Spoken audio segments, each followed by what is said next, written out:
Welcome, everybody, to another episode of Today in Space. I am your space science podcast host from the East Coast, Alex G Orphanos, and we're here for episode 402.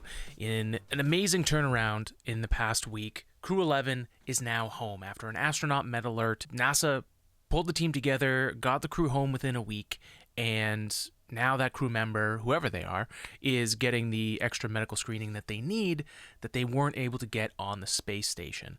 Basically, with this episode, after the intro here, we're going to show you a little bit of where we went live for the undocking of Crew 11 from the space station. Some good things in there, especially for the space nerds and the space curious out there, and just for anyone who missed us hanging out live. To start the episode, I do want to let you know that we have started writing again on Substack. Years ago, we started writing on Substack, and I was trying to push myself as a creative to start adding different types of learning, right? We've got audio that we've been doing for so long with Today in Space. We've added YouTube with video.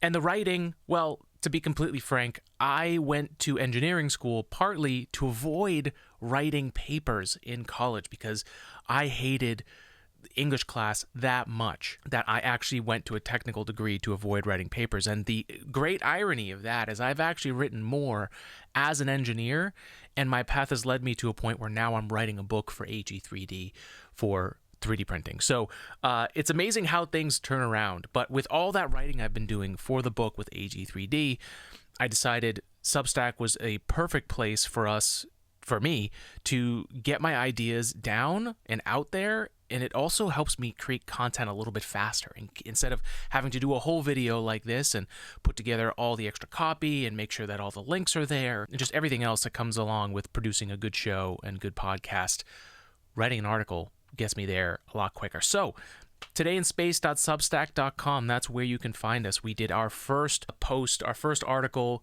on 2026 last week. We dove into the Crew 11 issue. We are adding in parts of the podcast, right? So if you missed an episode and you want to dive in from a bigger picture view, right? I'm putting it all in there in the Substack article.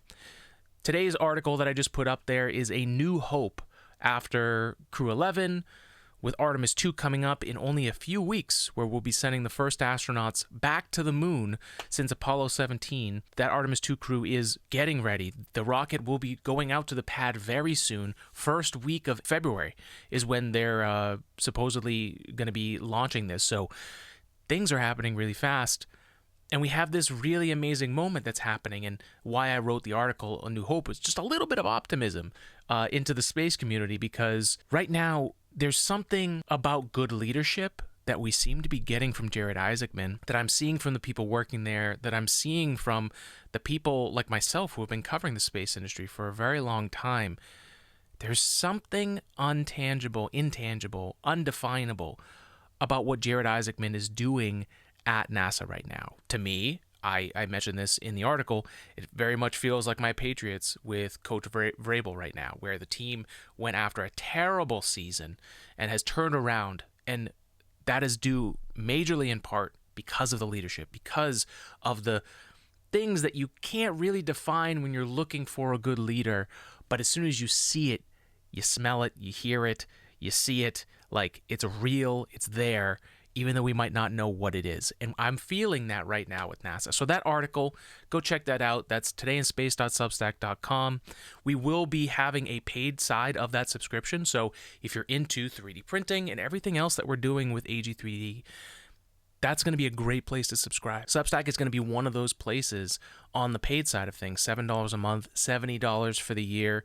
You're going to get access to all of the writing that I'm doing there on Substack.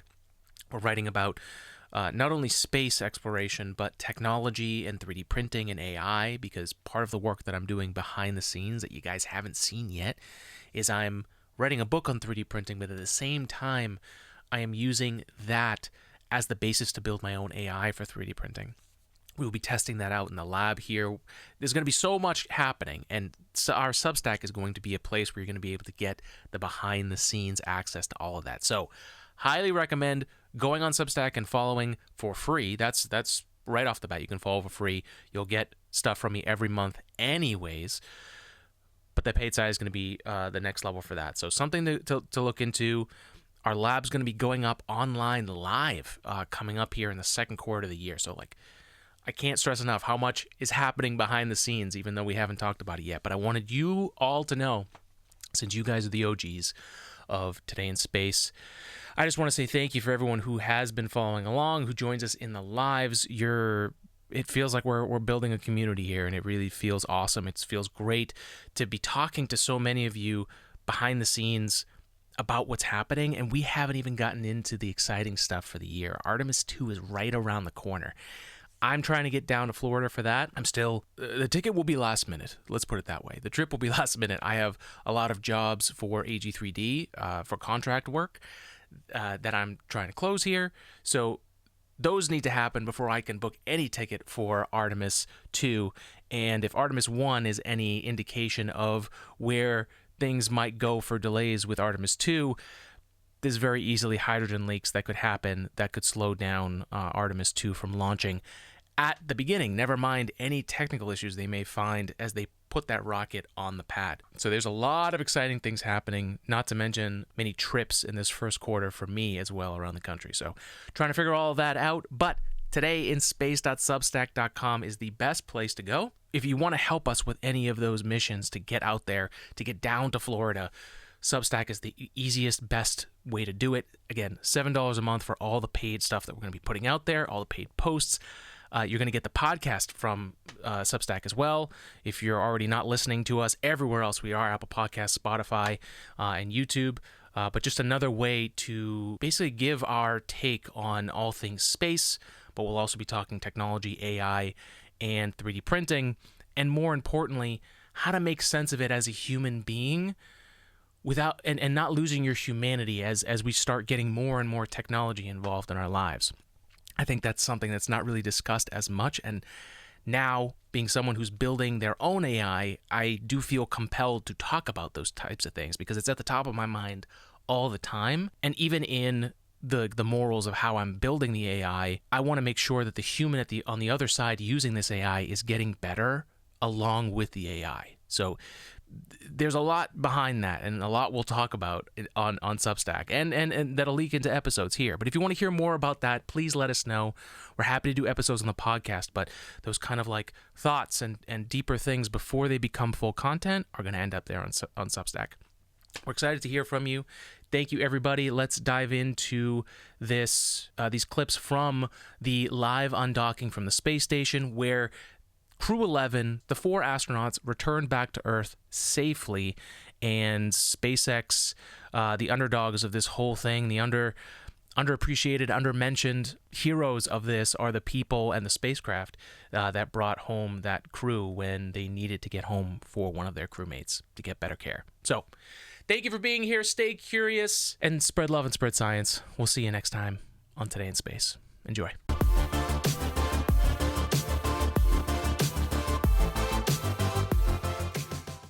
What's going on, everybody? Welcome to another Today in Space live hangout. We are just waiting for the NASA broadcast to start for NASA's SpaceX Crew 11 undocking from the space station.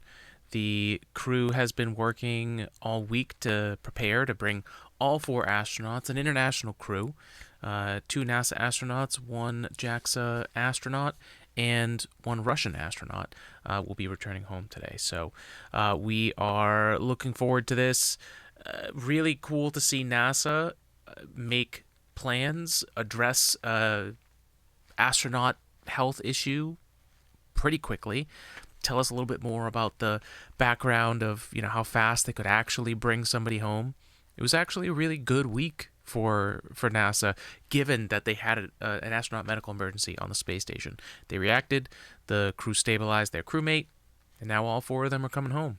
And whoever of that crew needed medical attention or like a further diagnosis back on home where they've got the equipment, they're going to get it. So that's where we are with NASA's SpaceX Crew 11. I'm Alex G Orphanos, your space science podcast host from the East Coast. And we've got 3 minutes until NASA's Crew 11 jumps on here. So thanks for being here. I am wearing my 3D printed Starman astronaut helmet. This is a similar almost identical shape to what the crew will be wearing because they are on a SpaceX Crew Dragon. So we're going to get to see some of the coolest stuff. We're going to see the crew from the inside. We're going to see the sci-fi futuristic look of the inside of the Crew Dragon capsule, which if you've never seen that, it's very nice. You'll be able to see that in just a little bit here. We'll hear an exchange from the crew and mission control, the passing off of the International Space Station to the 3 remaining crew members that'll be on board until Crew 12 gets there. We're going to see a lot of cool stuff, and probably the coolest thing, we're going to see Crew Dragon undock and move itself safely away from the space station, so we get to see some reaction control thrusters. We get to see the spacecraft in space actually working. That's always fun. And we've got some pretty incredible HD cameras up there on the space station, so this is going to be fun. Starting up in just a minute here. And I got to get the whole outfit. I've got my SpaceX hoodie, crew astronaut hoodie, and a 3D printed helmet. I took the visor off just because I'm going to be redoing this, or at least repurposing the... Sorry, the music's probably way too loud. I'll be repurposing this this cover for the helmet for a cosplay at a future time, but it's got too much glare, and I can't talk to the microphone without it being open, and it just doesn't look that great with the front open. So took out the cover, and we're rocking it today. But what else? This has been a strange week, for sure, in space. You know, I mean, last year we had the Boeing Starliner incident, which was a spacecraft issue, not an astronaut issue. But regardless, it was high risk. And it took a very, very long time for NASA to give us answers. I mean, partly because they were going through the vendor, right? And it was getting Boeing to give solid information, and then NASA wanting more. Anyways, that took a really long time, and it felt like there was a lot of pushing, even internally in NASA, to get more clear, like, data on what was going on with that. But with this, I mean, NASA, within 24 hours of the incident being said outside of NASA, you know, leaking that there's someone on board the space station that was just stabilized on board, we had a live broadcast from NASA HQ, which is commendable. I mean, you know, how many NASA incidents do we get something that quick as far as answers? We heard from the space medical officer, Dr. Polk, which is really good, and the administrator, Jared Isaacman, associate administrator, Amit, was good. Oh, here we go. 11, albeit a few weeks ahead of schedule. On January 7th, the agency announced that it was postponing a planned spacewalk originally scheduled for January 8th, while teams monitored a medical concern with a crew member currently living and working on board the International Outpost. Since then, that crew member has been stable, with no issues reported. That crew member forcing NASA to decide rather rapidly the following day that it was going to return Crew 11 to Earth a few weeks ahead of schedule, with the intent in mind to properly monitor the crew member's health in returning to space and once back on Earth. Again, joining us today from SpaceX headquarters in Hawthorne, California, to talk about all the specifics the final preparations leading up to undocking is Ronnie Foreman. Ronnie, great to have you with us today. Thanks very much, Rob. Crew 11th is the 11th crew rotation mission for Dragon, and its 12th flight with NASA's Commercial Crew Program. As you mentioned, Crew 11 launched last year aboard a Falcon 9 rocket on August 1st, 2025, and docked with the station the next day. Right now, the crew is currently suited, and the Dragon and station hatches are both sealed in preparation for Dragon's departure. Once Dragon undocks, the crew's flight home is expected to last about 10.5 hours. We're seeing live views of the crew inside the spacecraft on your screen there. Shortly after separation, Dragon will use its Draco thrusters to move away from the station in a series of carefully choreographed maneuvers, or departure burns, to increase the distance between the spacecraft and the space station. Dragon will also execute a phasing burn to lower its orbit and line the spacecraft up with its landing location.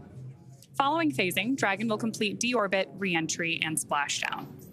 During the deorbit sequence, several events will occur, including trunk separation, closure of the nose cone, a deorbit burn, deployment of the drogue and main parachutes, and finally splashdown. Of course, the Crew 11 astronauts will be able to follow all of that on the screens inside the spacecraft that you see there right now. Dragon is targeted to splash down off the coast of San Diego, California on Thursday, January 15th at approximately 12:41 a.m. Pacific, which is 2:41 a.m. Central, where it will be picked up by a SpaceX recovery vessel, and our recovery teams will help egress or exit the crew from the spacecraft. I will say the ISS, the approach ellipsoid, is such a awesome space nerdy thing. They were talking about it during the Boeing Starliner event. That's when I really heard about it a lot. There were people showing like animations of what that geometry looks like, but it's just like the safe zone around the space station. It's this specific shape that's kind of like the full like area around the space station that you should take account in three-dimensional space. It's amazing how much has been done in the space station over 25 years of continued human presence up there. It's just amazing.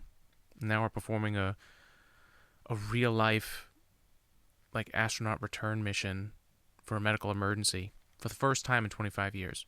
We've had continuous people up there for 25 years. The first time that they've needed to bring them out. Oh, cool. They're showing the ellipsoid. So there's like the keep out sphere, and then there's the ellipsoid around it. But that's like the zone to pay attention, right? You don't want to damage the spacecraft or the space station. It's pretty cool. I thought so anyways. A dynamic phase of flight. We may hear a call out for the crew to also pull their visors down ahead of that actual undocking event itself. So right now we are standing by for that go, no-go call to undock. And then we'll be waiting for the undocking sequence to begin. ISS control. Once we get that call, it will take less than 5 minutes for Dragon to separate from the International Space Station, which has been its home for the last 6 months. At the planned undock time, SpaceX Mission Control will command the undock sequence start, which begins the automatic undocking process. The first step is for the umbilicals to retract. These umbilicals are electrical connections that connect Dragon systems to the space station, transferring power, telemetry, and commands between the two vehicles during Dragon's stay. Once that's complete, Dragon will unlatch itself, just like Rob described, releasing 12 hard capture hooks in 2 separate phases.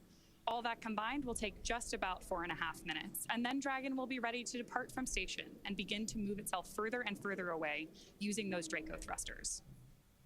Yeah. Dragon's initial department from station, like I mentioned before, is a little bit different, and it's also different from other docked vehicles like the Soyuz that rely on springs to push them away from the docking port. Dragon will execute 2 short thruster firings to undock using a combination of 12 Draco thrusters around the base of the spacecraft, with the first burn breaking any stiction between Dragon and the docking port, and the second slowly backing the spacecraft away. We are expecting the call for the end sequence to begin in the next few minutes or so. I hope we get views of that. It's always cool. Just little thrusters. Pew, pew, pew, pew, pew. All right, gotta love views of the Crew Dragon spacecraft here. Oh, we're starting to see some movement. At the zenith or space-facing port of the Harmony module, what Ronnie mentioned, the CRS-33 cargo craft, that is docked to the forward port of the Harmony module and will remain in place until after the next crew, the Crew 12 crew, arrives at the station. Oh, there's the view. Weeks. First set of hooks open, nominal. First set of hooks open, nominal. Gotta love views outside space station. The second set of hooks now beginning to open. We are committed to an undocking, standing by for those hooks to fully retract. That's like respect to like Star Wars and other The space departure of Endeavour will leave movies that Sergei really got Kuzmich- what it looks like down. It's just a video outside the space station, looking out into space. It's perfect.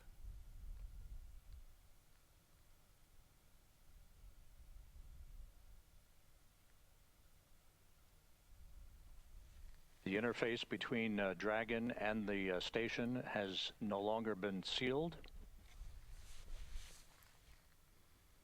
No, don't lose footage now. Come on, lost a signal. Reconnect. Ooh. I like that view. Standing by for physical separation. Is that looking from Crew Dragon at the Harmony module?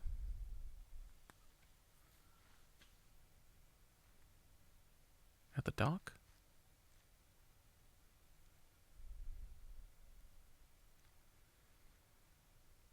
It's cool. You can see some of the installation. About 20 Just the seconds away from hardware. physical separation. All right, we're getting close. Here we go, people. Crew 11 making their way back home. Bringing home their crew member that needs some more medical attention on Earth. Just gotta leave the station safely. Dragon SpaceX, all hooks open. Dragon SpaceX, all hooks open. All right. Here we go. Oh, there it goes. Look at it float away. Undocking confirmed. Endeavour begins its journey home with the All Crew right, so 11 we're gonna see a thruster move Undocking here. confirmed. SpaceX, separation confirmed. Dragon SpaceX, separation confirmed. So cool. That's such a great view. Oh my god. A good undocking burn, 4:20 p.m. Central Time, 5:20 p.m. Eastern Time for undocking. As Dragon and the International Space Station flew 260 statute miles south of Australia. That's beautiful. You know, you don't want to make any sudden moves leaving the space station. Number one, you don't want the dock to get Dragon SpaceX damaged. on the big loop. Depart. Burn 0 complete. Awesome. Look at that. So we've had 3 good departure burns. The undocking burns 1 and 2, departure burn 0.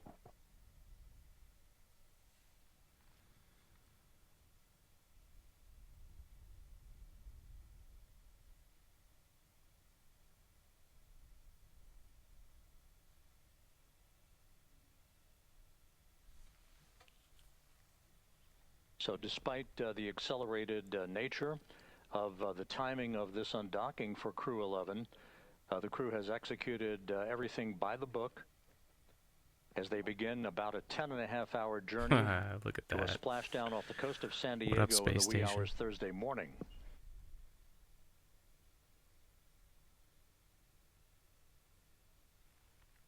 Has 25 years of continued human presence there.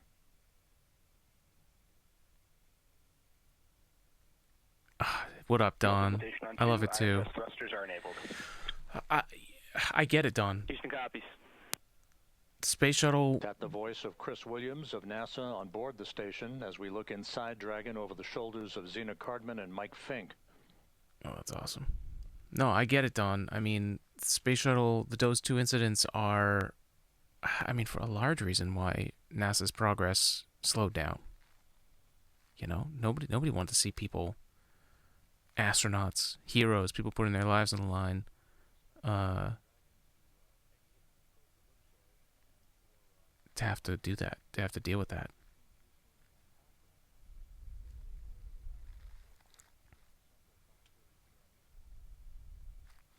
But I will say, like, it is amazing that in 25 years, this is the first time someone had to come early because of a health issue. That is crazy. These two boundaries that are used to essentially measure the neighborhood of the International Space Station during rendezvous and I'm glad to hear departure it, Don. operations. We're underway, folks. Crew 11. It's doing its undocking. Making its way. Oh, interesting. Is that was that a specifically made tablet for them, or was that a phone? I think it was Xenocard, but it was the astronaut on the right. That looked kind of cool. I would not be surprised if there's some kind of AR tablet or something on the Crew Dragon for other aspects. I know the ISS and even some of the underwater stations that train astronauts for this. It could just be a mirror. Oh no, she zoomed in on it, didn't she? Yeah. No, that's like a camera or something. I mean, it makes sense, right? It has a lot of use to have an actual mirror. Like the early astronauts had that. They had a mirror on their spacesuit so that they could see around them because they were strapped in the whole time. And Mike Fink, Endeavour's commander and pilot, the two NASA astronauts, amongst the 4 Crew 11 crew members heading home for a splashdown early Thursday morning off the coast of San Diego. We're coming up on Depart Burn 1 and then the exit out of the keep-out sphere as you look at the flight control team at SpaceX's headquarters in Hawthorne, California. As Rob mentioned, we are now standing by for that departure burn 1. And at this point, because Dragon has disconnected from the International Space Station, it's relying entirely on its own power sources from batteries and generated through solar cells, instead of taking power and telemetry from the space station. You can follow along with the telemetry that we're tracking in Mission Control at the bottom of your screen. When we step into this departure burn, you'll see the initial distance between Dragon and the space station increase further. You also may see the rate come back up. The thrusters on board the Dragon spacecraft are located in the service section, and this burn will last about 22 seconds. Oh yeah, look at that in that burn. Lower graphic right now, you can see that we're activating some of those micro adjustments as we follow along. Now the burn is not just like one or a set of engines firing the entire time. Like, you actually want to be only firing as long as you need to, but the burn itself may be like a series of burns, Even though all of this is taking place very methodically and very slowly, both of these vehicles are traveling about 17,000 miles an hour. So this is a very carefully... Dragon SpaceX on the big loop. Depart burn 1 complete and nominal. This time, you are go to doff suits per procedure 4.012. Reminder that ground will be deactivating the big loop following exit from the approach ellipsoid. So cool. You know, having gone to school to like learn the math behind that. Let's listen in. With a nominal depart burn, and we will be deconfiguring the big loop once we get out of the ellipsoid.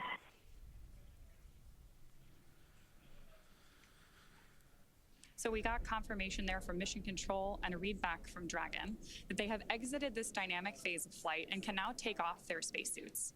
As I was mentioning, this is a pretty carefully choreographed set of maneuvers, but now that we're through departure burn 1, we know that we've exited the keep out sphere, which is a 200-meter radius invisible line around the International Space Station. Before moving into the keep out sphere, spacecraft have to be configured where they would not cross that imaginary boundary for at least 4 orbits, even if the spacecraft lost all maneuvering capability. It's like building in a safety zone in case the worst thing happens. This safety zone is set up to govern any visiting spacecraft, Dragon or any of the others we mentioned earlier in the webcast, when they're arriving or departing from the space station. Some beautiful views of the Earth from up in space there on your screen right now, too. And now that we are focused primarily on Dragon, as Rob mentioned, because the vehicles have now separated, you're following along with the speed and altitude of Dragon in the lower left-hand corner of your screen. We're about to exit the ellipsoid.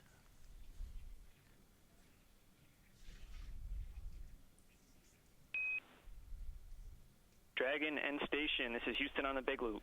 Dragon has exited the keep out sphere. Hey. Endeavour crew, enjoy the ride home.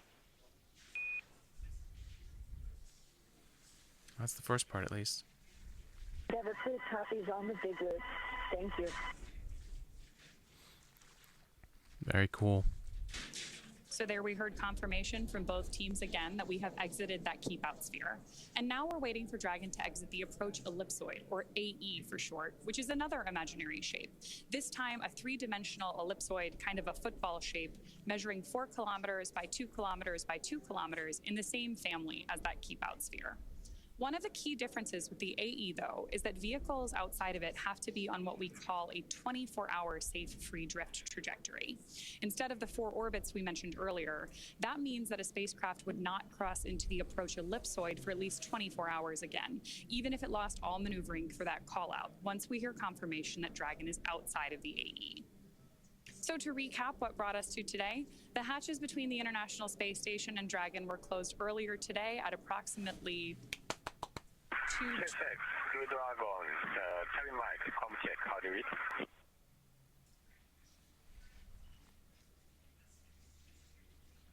With our crew settled. SpaceX has you loud and clear from the cabin mic. We also loud and clear. Thank you. We just had good confirmations there that our Crew 11 team can hear mission control here in Hawthorne loud and clear. And our crew is beginning to settle in for that 10.5-hour journey back to Earth. So I'm going to toss it back to Rob over at NASA. Rob? 10.5 hours. So they basically went to sleep, started their workday. Their workday ends after they get back home.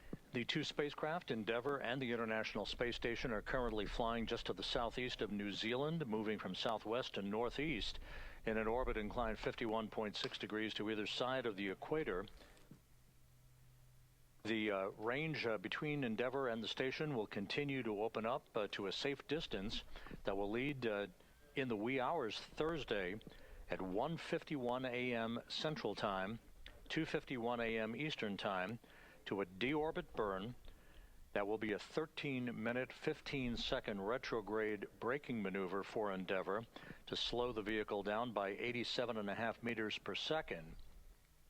Just as is the case for any returning vehicle from low Earth orbit velocity, this will enable Endeavour to enter back into the Earth's atmosphere for all of the key activities that will be associated with its 50-minute return trip through the atmosphere, through the area of peak heating, a brief period of a loss of signal while plasma builds up around the Dragon itself, and then a reacquisition of signal prior to the deployment of drogue chutes and the main chutes that will enable Dragon to gently splash down off the coast of San Diego at 2:41 a.m. Central Time, 12:41 a.m. Pacific Time, early Thursday morning, wrapping up a 167-day mission.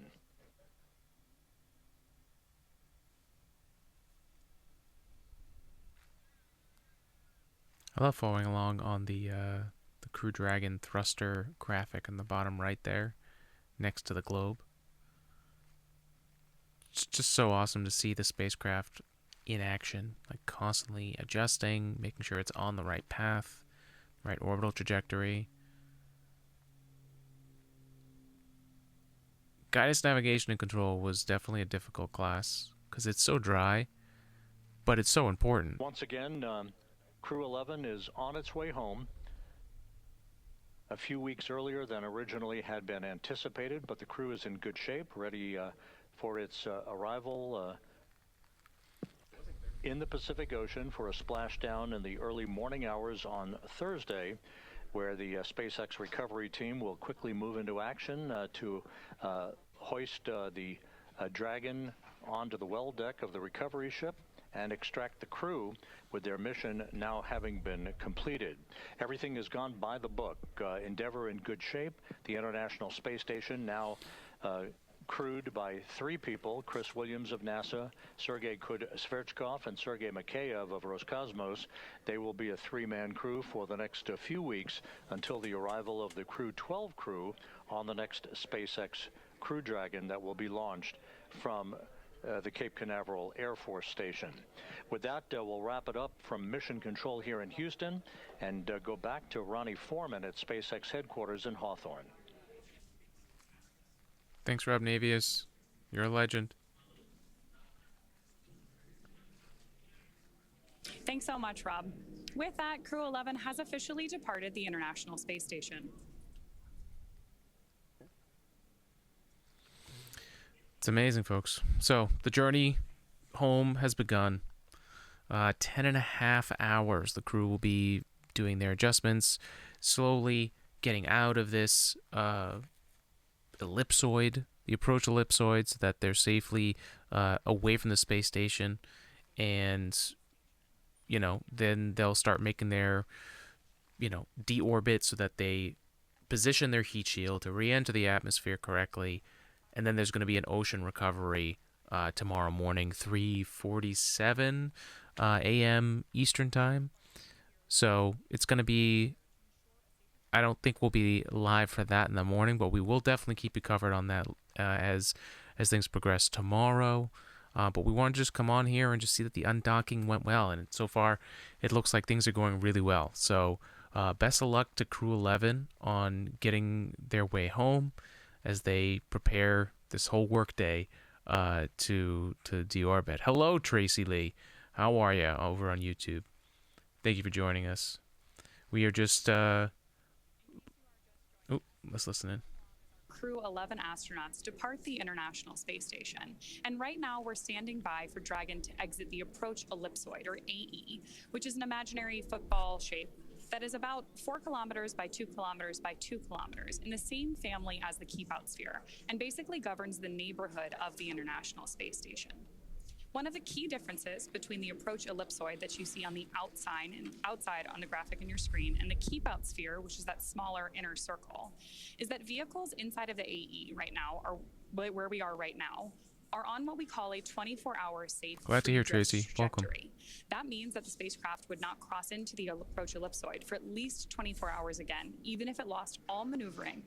So we are standing by for that call out to hear that we have exited the AE and that our Crew 11 astronauts continue on their way home.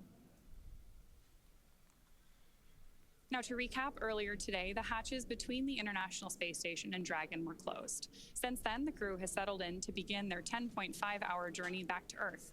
The joint NASA and SpaceX teams pulled go to proceed with undocking, and the undock command was then sent, followed by umbilical retraction and hook opening, with physical separation taking place right on schedule at 2:20 p.m. Pacific, as the space station and Dragon were traveling about 260 statute miles south of Australia. Dragon then completed 2 of 4 departure burns and exited the Keep Out Sphere. We are again now standing by from Dragon crossing the approach ellipsoid to set the spacecraft and Crew 11 up for their path back to Earth.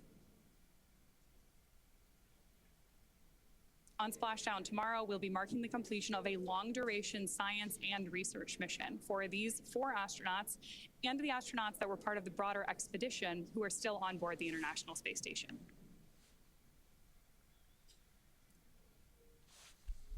Now, it is kind of weird that we went from the most spacecraft docked at the space station at one time to one of the lowest amount of crew we've had on the space station at one time, now at 3, because these 4 have to go home early. So it's a fascinating time. And yes, Tracy, it is a very long ride home because you want to do it fast. I mean, the space station, I should know this. I used to know it all the time, but my brain isn't a brain that just remembers a lot of facts. We mentioned this earlier in the webcast too, but you can follow along with Dragon's telemetry in the bottom of your screen. We just had that range measurement come up that you can track, looking at just about 800 meters away from the International Space Station right now. We're also tracking right now that about 1,000 meters or 1 kilometer is going to be the right boundary of that approach ellipsoid. So right now we're watching the number increase, which is exactly what we want to see as our Crew 11 astronauts depart the space station. All right, so we're at 845 meters now. Again, we are standing by right now for that departure from the approach ellipsoid. You can keep following that, as I mentioned, in the bottom left-hand corner of your screen. That is the distance between Dragon and the International Space Station. And we think we'll hit that 1,000-meter, 1 kilometer mark here in just about another minute. So, yeah, so they'll have to, you're going to get away from the space station. If you were with us earlier in the broadcast, you know that we had great views of Dragon as it left the International Space Station. Mm-hmm. But now that we've moved away from it and we are on the darker side of the Earth, our views have gone offline for now. Obviously, we're still in touch with our astronauts, and we'll bring those images back to you either later in this broadcast or when we pick it up later this evening to follow splashdown and recovery of our Crew 11 astronauts. Someone in the chat is going, see, I told you, it's all fake. Why wouldn't... Well, what, there's darkness in space? They're lying. Have they crossed the ellipsoid? 1 kilometer on your screen right there. So right now we're just waiting for that call out over the big loop between Mission Control Houston on the left and Mission Control Hawthorne on the right. Oh, they're gone past 1,000 meters. It is real. I wonder if there's like... Dragon SpaceX on the big loop. Dragon has exited the approach ellipsoid and is on a safe free drift trajectory. Touchdown! Houston will be taking down the big loop shortly. Expect ISS audio traffic to cease. Following final comms, request swap of audio destination to Dragon to ground. Post swap, contact ground on Dragon to ground via the cabin mic for a comm check. Congrats, Crew 11. Dragon copies, in work. They have left the ellipsoid. Well, that's great news. So that announcement we just heard from Mission Control Hawthorne officially marks departure from the approach ellipsoid and the end of joint operations. That's why you heard our team explaining how communications protocols would change from here until the end of the mission. Crew 11 has officially departed the International Space Station, and now we'll expect them back here on Earth about 10.5 hours from now, again splashing down off the coast of San Diego. The crew is currently doffing or removing their spacesuits to settle in for that ride home. Splashdown should be early tomorrow morning at 12:41 a.m. Pacific Time, 2:41 a.m. Central, followed by the crew getting picked up at sea by a SpaceX recovery vessel. As they rest up, our teams here will continue to keep an eye on the weather to ensure safe return for Dragon and our Crew 11 astronauts. Meanwhile, we'll rejoin you for live visual coverage starting roughly 1 hour prior to splashdown, so we'll be back at about 11:40 p.m. Pacific. As always, you can find mission updates on X, at NASA, at SpaceX, and on the web at nasa.gov. Thanks very much for watching. We'll see you on our Crew 11 astronauts again soon. Amazing. All right, folks.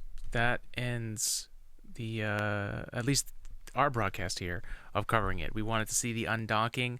Undocking is now successful. They have left the approach ellipsoid, which is the very nerdy way of saying the area around the space station, so that they are safely away. They are now going to be spending the rest of their time deorbiting 10.5 hours until they splash down, and then they're recovered by the recovery ship. So best of luck to Crew 11 on the rest of their workday. Yes, hoping for a safe landing as well, Tracy. Thank you everyone for joining us. This is Today in Space Live, covering the Crew 11 return to get the astronaut that needed medical attention on the ISS to get back home to get some more screening and make sure they are okay. Good day for NASA. The work continues for SpaceX and the NASA teams, but it's good stuff. So thanks for joining us. Don, thank you. Yes, big congratulations for everyone for doing this safely, and they just got to get home, splash down, and then we'll our heroes will be saved. So, all right, folks, have a great one. Spread love, spread science. Give good thoughts for those teams working around the clock to make sure that these human beings come back home